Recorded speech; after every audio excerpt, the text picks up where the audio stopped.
Welcome to the Chaldean Cultural Center virtual discussion series. Is in collaboration with U of M Detroit Center, Unique Voices in Films, and CMN TV. Sorry, we're a little bit late today. We had some technical difficulties, but here we are with Mr. Sami Rasouli. Hello. Hi, William. Sami is in Minnesota, from Minnesota. Well, he was born in Iraq, though. He has a very fascinating history, fascinating background, and he's been involved in the Iraqi-American community for many years, like literally in both of them, and he will share that experience with us. So, Sami, I would love, and one other thing I have to say is that we recently reconnected, and I learned that we have been in contact with each other for over 15 years. That's true. Yeah, a long time. A long time. And glad to see you progressing in your activities and you having this great show. Thank you. And I've had the chance, just from our email, some of them which you showed me recently, you've been very active, really in trying to bring peace and understanding and communication between Iraq and the United States. And why don't you share with us your background, where you were born, and how this came to be where your heart and soul is placed into so much of this. And then we can go into the work that you have accomplished as a result. Well, I was born in Najaf, Iraq, and raised and grown up until about 25 when I decided to leave the country. And the reason, of course, back in the 80s, Saddam Hussein, our previous leader, before the change that took place 2003, Saddam addressed the Iraqis in the 80s, I think around that time. So he said, if you're not with me, you're against me. And that meant his goal was to Ba'athize the whole country. And of course, the Ba'ath political party was very strong party at that time when he took over. The idea was the motto of the Ba'ath means, by the way, Renaissance, or go back again, be born again, get back, born again. And what he meant, or Michel Aflaq, who invented the Ba'ath party in Syria in 1948,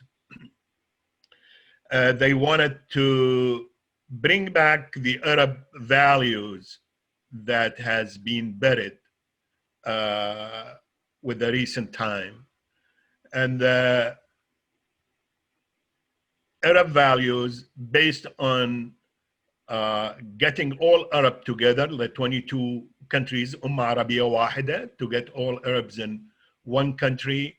And their motto was, or the objectives was, Wahda Harriya Ishtirakiyya, to unify the all Arab countries and having the countries freed, especially Palestine, because Palestine wasn't still occupied by the Israelis, and Ishtirakiyya, the socialism, wanted all people to be equal and live. So anyway, when he decided to Baathize and make all Iraqis Baathis, I felt that country, Iraq, is not the country anymore that I want to be, because I lost one of his motto factor, which is Hurriya, freedom. I should have that freedom he talked about, and the freedom was that I have to choose what I want to be. But leaving the country at that point wasn't me against the Ba'ath or again, but was again that idea, that single idea to be Ba'athi or not. So I ended up in the US. I mean, it was a long journey. And by the way, my father, when he made sure I'm determined to leave, he gave me a little object, little flat object. He said, Sami, scratch this. It was waxed. So he said, scratch it when you feel like you're in different country or different culture. And at the end of your journey, this object, it was a mirror actually, it should be scratched fully. So when I ended up in the US, I looked at it, I saw myself. He told me, you will find, when you look at this object, you will find how the people look like at the other end. It was very wise and clever project by him to tell me that we all are the same. And that's what the Islamic culture based on, unity. Like people are the same wherever you go.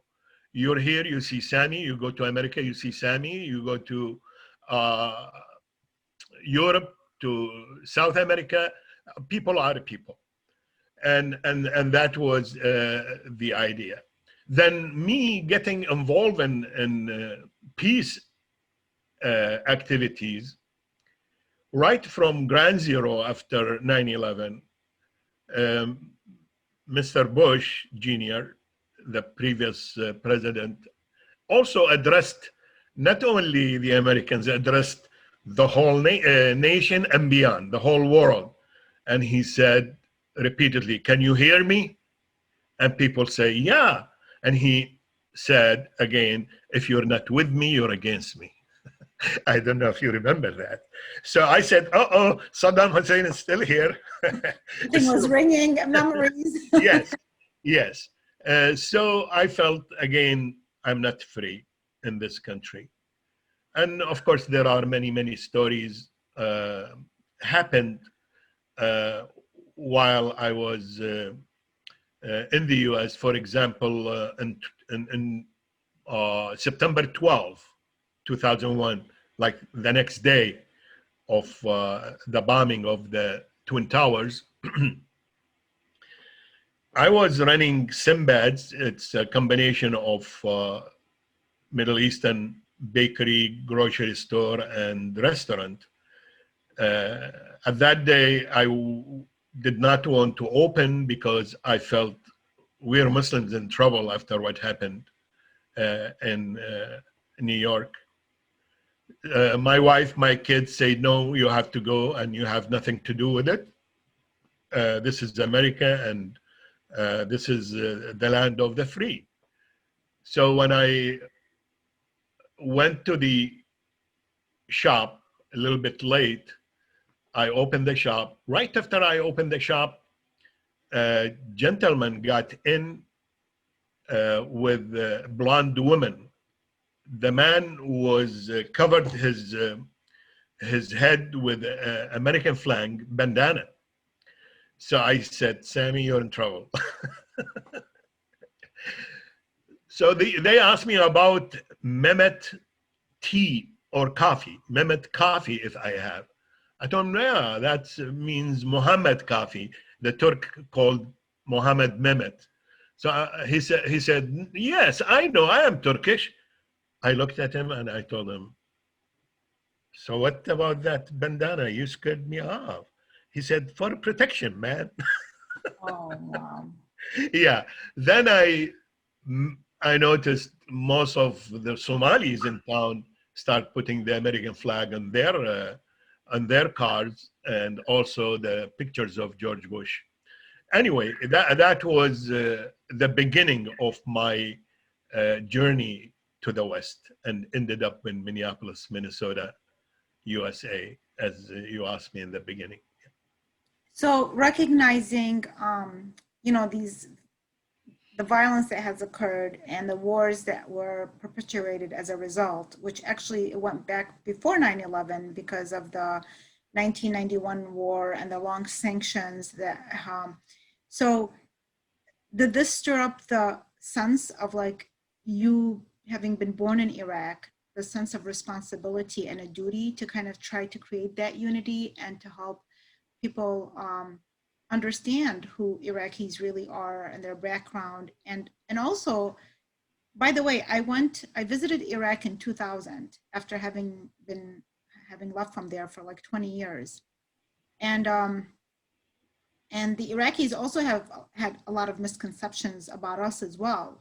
And so I felt a sense of duty that, you know, on both ends, like when I was there, I was trying to help them better understand Americans, because most of what they understood about it was what they saw on TV. And this was during Saddam's regime. And there was very, you know, there was no internet, and it was very limited with the movies. They watched Rambo and things like that. And so when I was here, I felt like there was that responsibility to help people understand who Iraqis are. Did you kind of get that sense with you going back and forth like that, and even just being born in Iraq? And you left at an older age too, so you had a bit better sense of it. Exactly. As I said several times, many times when I'm interviewed or asked about myself, Sami, make your mind, are you American or Iraqi? So I tell my friends that I'm Iraqi 100% and I'm an American 100%, and that makes me 200% human beings, peacemaker. And the peacemaker— That's a good percentage, Sami. Yes, and a peacemaker duty, it's more than to be American or Muslim or I mean, it's more than a religion or a land. It's almost you get to the angels and prophets' messages that they created from God to build peace among communities on earth.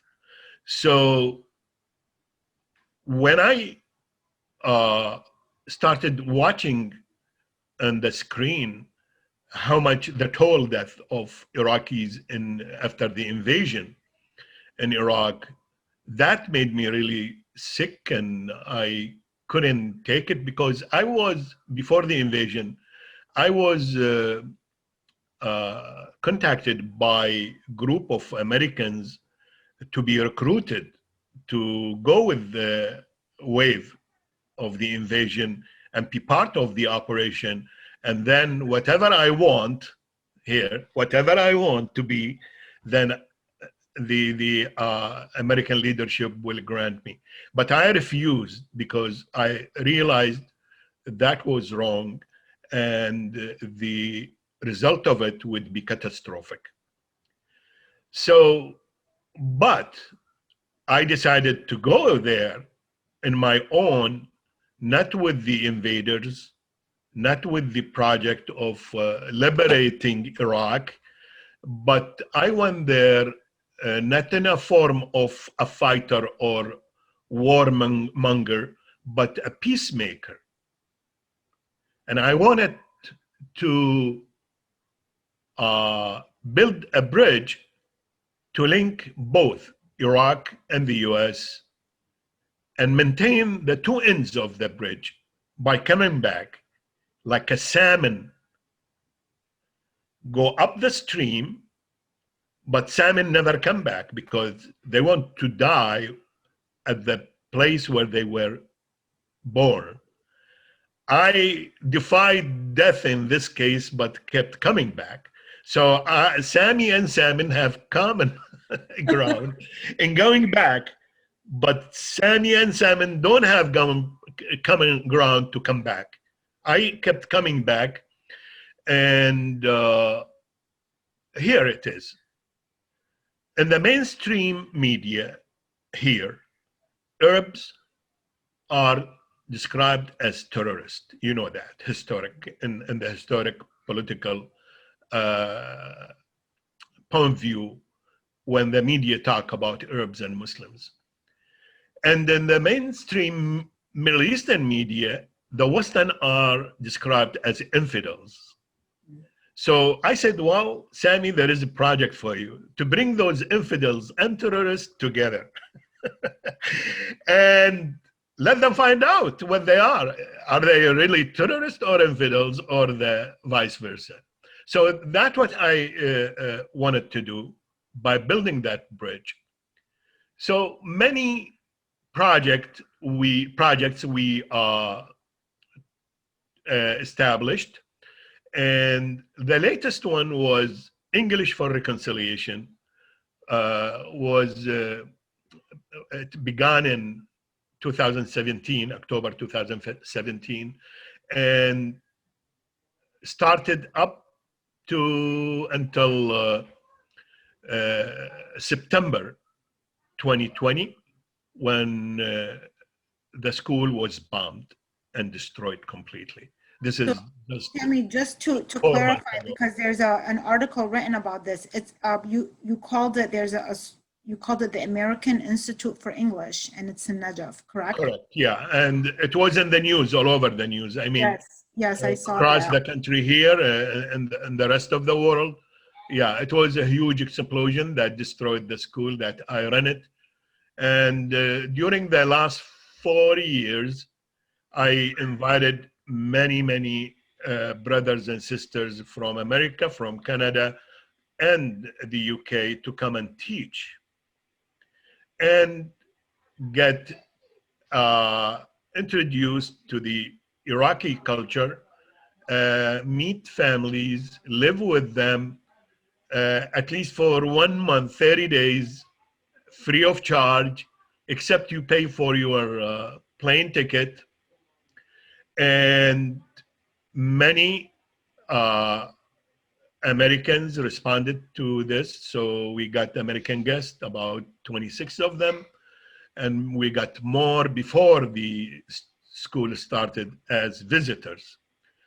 The Iraqi got excited, Iraqi men and women, young men and women, and American, they love it. Some of the American guests, they stayed more than a month. They stayed 3 months, and others stayed 8 months. It was actually a celebration, and everybody was happy. We learned a lot, but unfortunately, because Iraq is not an unstable country, as you know, the general, Iranian general, Mr. Soleimani, was targeted and assassinated in Baghdad by drones of Mr. Trump. And that led to more retaliation by the Iranian militia, Iranian-backed militia in Iraq to target American and Western establishments. So the US embassy in Baghdad, now it's closed, have been targeted many times by Katyusha rockets, and also other places. So my school, or MPT school, Muslim Peacemaker Teams school, was destroyed as a target, legitimate target, because it called the American Institute. And the perpetrators thought it has something to do with the US establishment, political establishment, and actually it's not. The name is just the name. It's an academic place where we graduated many Iraqis happily to be able to communicate English. So the English guest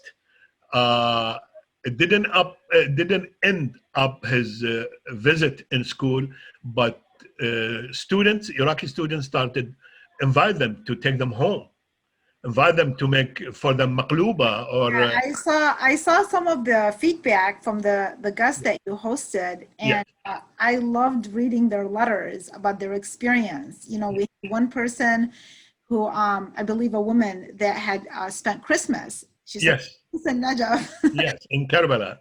Yes, and then and another woman also shared her experience and really spoke so highly about you and was saddened about what had happened to the school, which from our conversation, I learned that there has been a campaign to try to raise funding to try to rebuild it, correct? Yes, group of American friends who, part of them, they came to Iraq and witnessed what we have been doing. They participated in the program.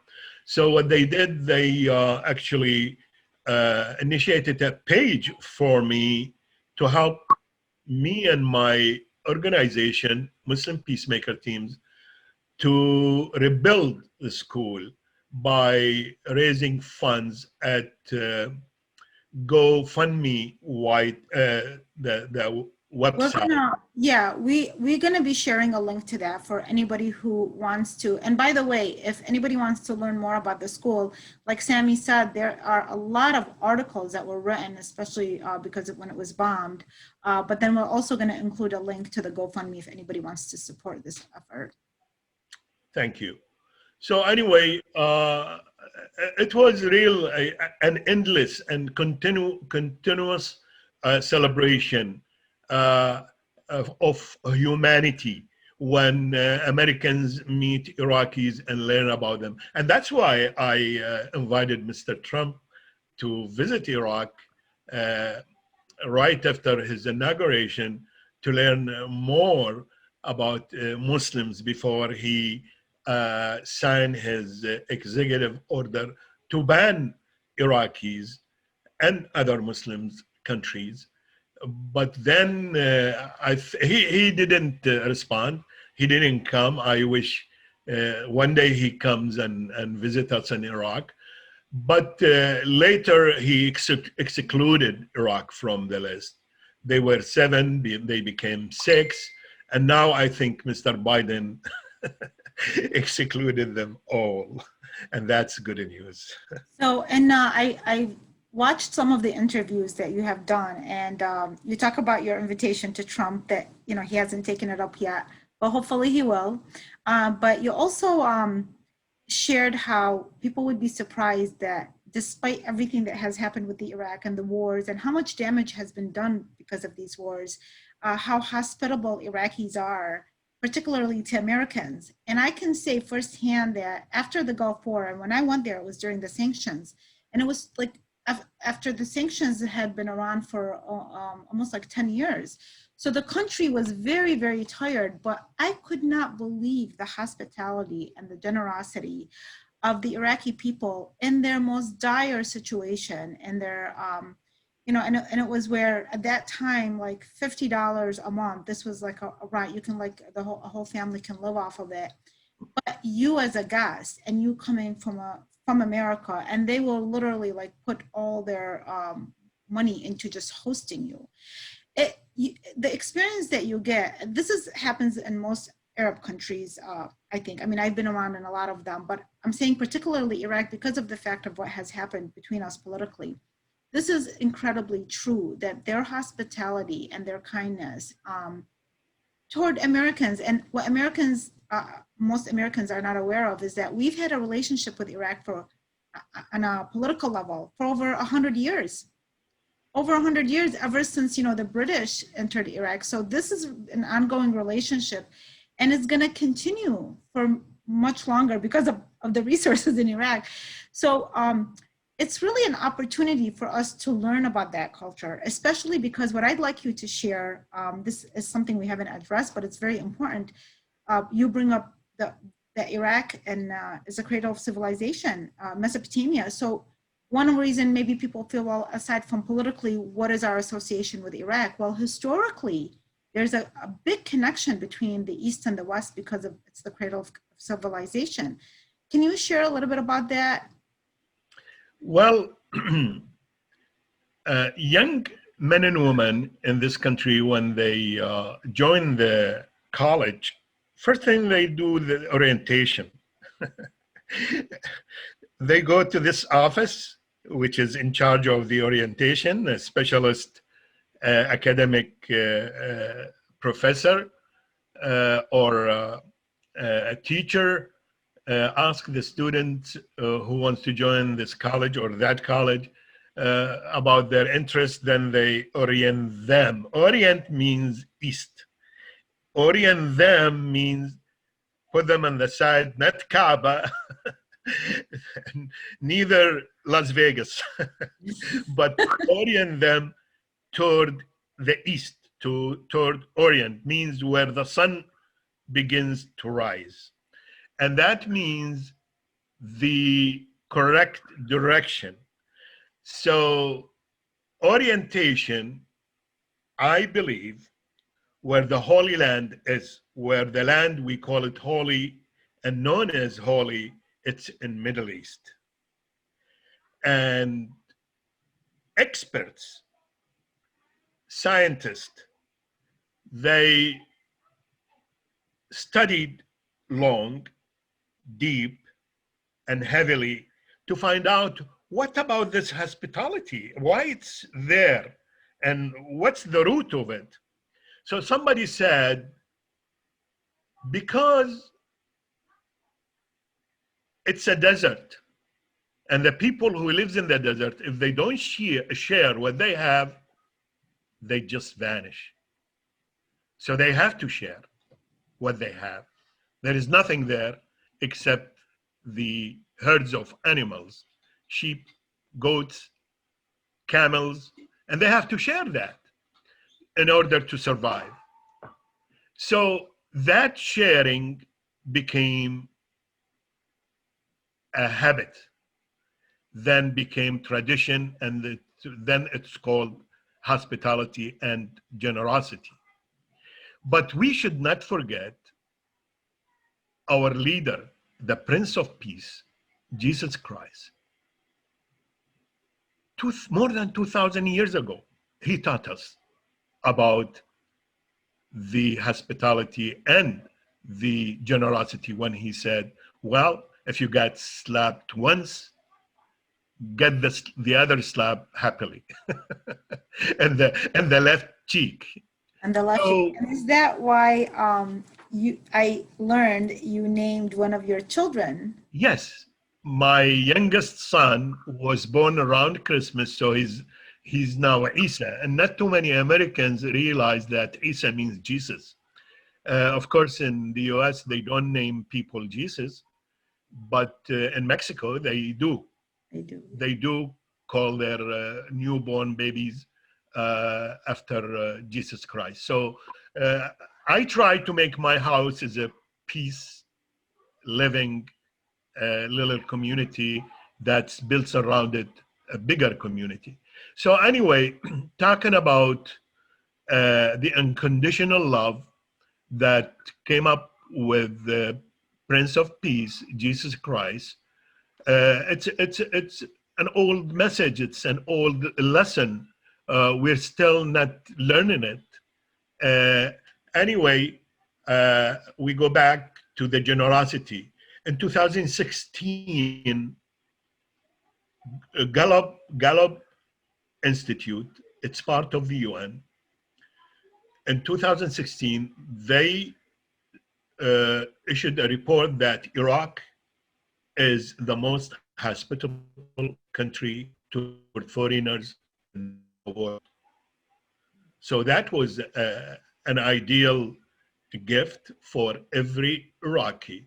And the Iraqi people proudly talking about the only thing that wars didn't from them away, it's the generosity. Even if the poor, you said $50, or people, they don't have nothing, they go borrow everything to enable to host their guest and to give them the best food, the best bed, the best place they have at home. And they will never ask this guest why you're here. And that sense I wanted Mr. Trump to feel when I invited him, to live and witness. So generosity, as I said it many times, it's the highest form of nonviolence. So you cannot accuse or describe Arabs as terrorists. Terrorism is something was created for political agendas, to take that rich resources, oil, away from them.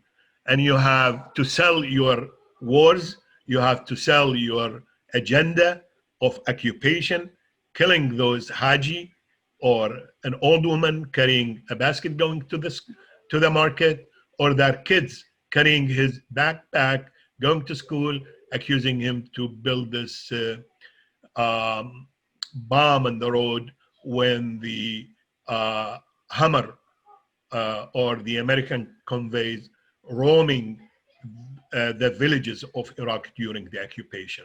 So my job to bring the terrorists and the infidels together, and when they sit around the table and they look in the eyes, they speak and they break that piece of bread together, they found out they are only brothers and sisters in humanity. And they celebrate that moment deeply when they shake hands, hug, and